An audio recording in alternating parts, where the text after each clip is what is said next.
What if one of the most famous villains in history never committed his most infamous crime? For nearly 2,000 years, we've been told the same story. Rome burns, and Emperor Nero watches, playing music while his city dies.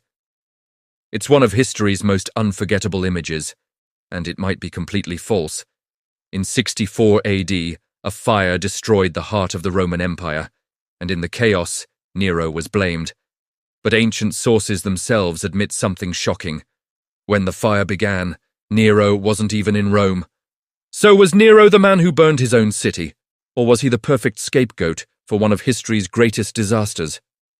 Welcome back to the channel.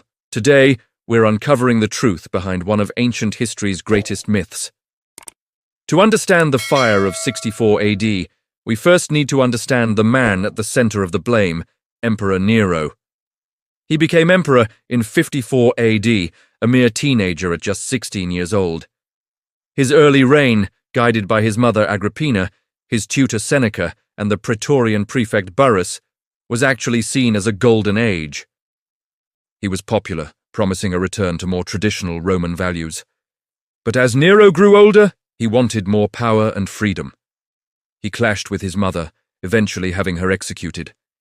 He became known for his extravagant lifestyle, his love of the arts, and his public performances as a singer and actor. Things a Roman emperor was just not supposed to do. This behavior scandalized the Roman elite, the senators and aristocrats who wrote the history books. They saw him as decadent, unpredictable, and frankly a bit unhinged. This is the backdrop, the character profile of the man who would be blamed for Rome's greatest catastrophe. Now let's set the scene for the fire itself. Imagine Rome in 64 AD. It wasn't the city of marble and grand monuments we see in movies. Much of it was a sprawling, chaotic maze of narrow, winding streets, packed with wooden apartment buildings called insulae. These were fire traps, plain and simple. Fires were incredibly common in ancient Rome. It was just a fact of life. But the fire that broke out on the night of July 19th was different. It started in the shops around the Circus Maximus, the massive chariot racing stadium. Fanned by strong winds, the flames quickly leaped from building to building, consuming the dry wooden structures with terrifying speed. The fire raged for 6 days. When it seemed to be under control, it flared up again and burned for another 3. The devastation was immense.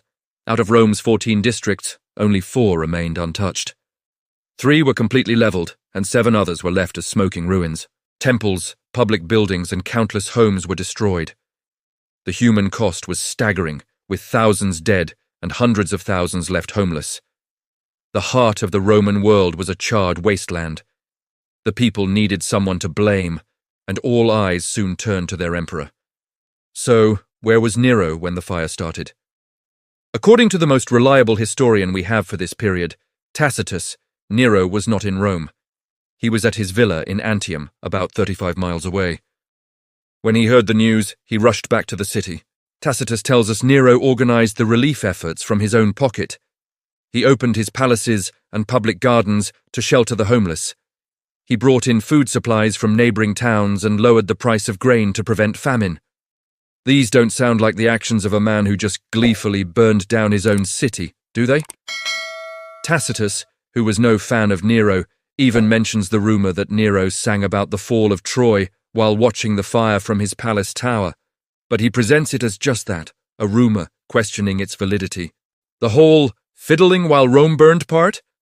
That's even more of a stretch. The fiddle as we know it wouldn't be invented for another 1,500 years.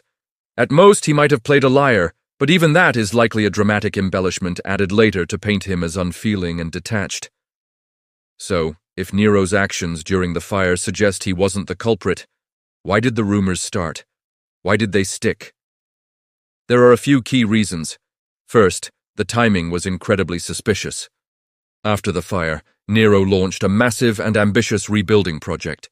He introduced new building codes with wider streets and the use of fire-resistant materials like stone and brick.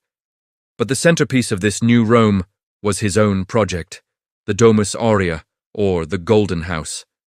This wasn't just a palace.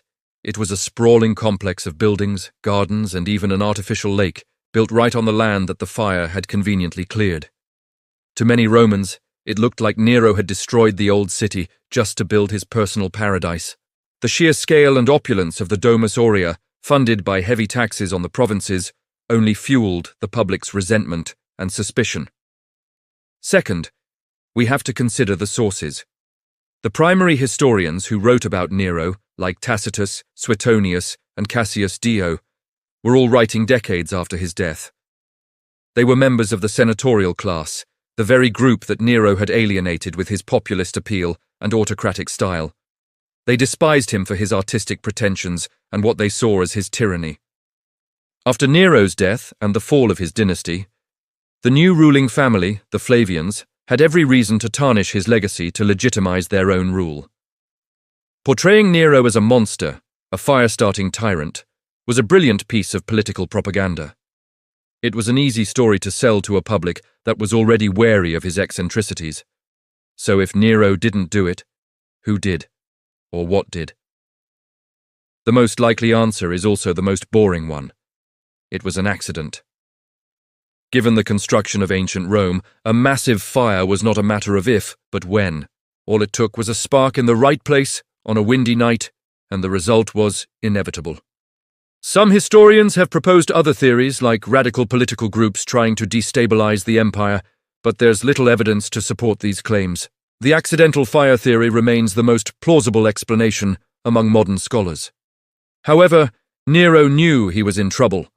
The rumors were swirling, and his popularity was plummeting. He needed a scapegoat, a group to divert the public's anger towards, and he found one in a small, misunderstood religious sect that was gaining a foothold in the city. The Christians. At this time, Christians were a fringe group, and their beliefs were viewed with suspicion by many Romans. They were secretive. They didn't worship the Roman gods, and they talked about a coming, fiery apocalypse. This made them easy targets. Nero rounded up Christians, and according to Tacitus, subjected them to horrific public executions. They were torn apart by dogs, crucified or coated in pitch, and set on fire to serve as human torches in Nero's gardens. It was a brutal and cynical move, but it was politically effective.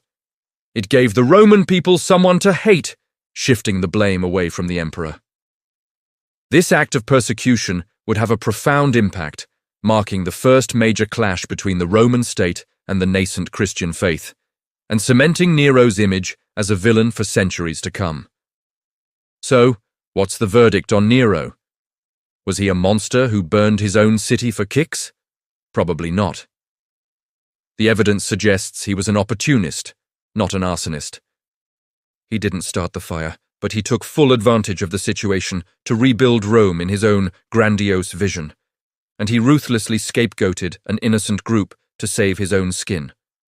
His real crimes were his vanity, his cruelty in the aftermath, and his political ineptitude in handling the crisis, which allowed the rumors to fester and ultimately destroy his reputation.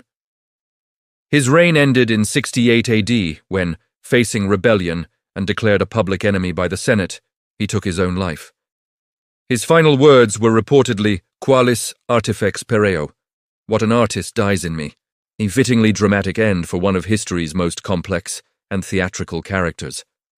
The story of Nero and the Great Fire is a powerful reminder of how history is written by the victors, and how a good story, even if it's not entirely true, can be more powerful than the facts. The image of Nero fiddling while Rome burned is just too good to forget, even if it's a historical fiction. What do you think?